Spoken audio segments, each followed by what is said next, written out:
Monsieur le Président, nous sommes agréablement surpris de votre attention portée envers les forces de l'ordre.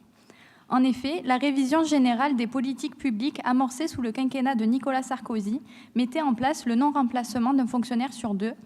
Cette politique désastreuse provoquait la suppression de plus de 10 000 postes de policiers et de gendarmes, effectifs que nous n'avons toujours pas récupérés à ce jour. Le gouvernement suivant, sous la présidence de François Hollande, créait péniblement 1 785 postes en 5 ans au lieu des 9 000 promis, ne faisant ainsi aucune révolution sécuritaire. Puis vint le gouvernement de la République En Marche et de son seigneur Emmanuel Macron, que vous, les Républicains, avez soutenu au second tour des élections présidentielles.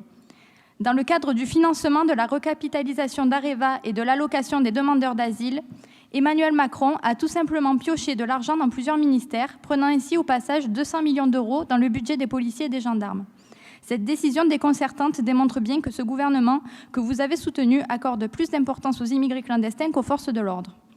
Enfin, j'évoquerai rapidement, malgré l'importance du sujet, les risques psychosociaux chez nos forces de l'ordre, dont je fais partie, qui sont un réel problème et le reflet de la considération, ou plutôt de la non-considération portée par vos gouvernements depuis 11 ans envers eux.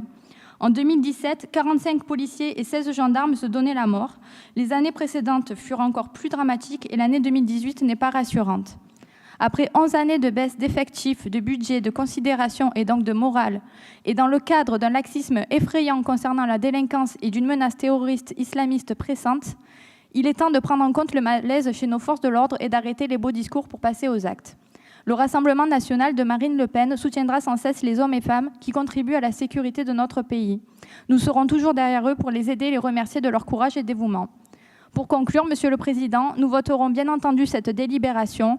Cela donnera aux gendarmes de Sisteron et à leurs familles un peu de confort bien mérité après tant d'années dans des locaux vétustes et non adaptés. Je vous remercie.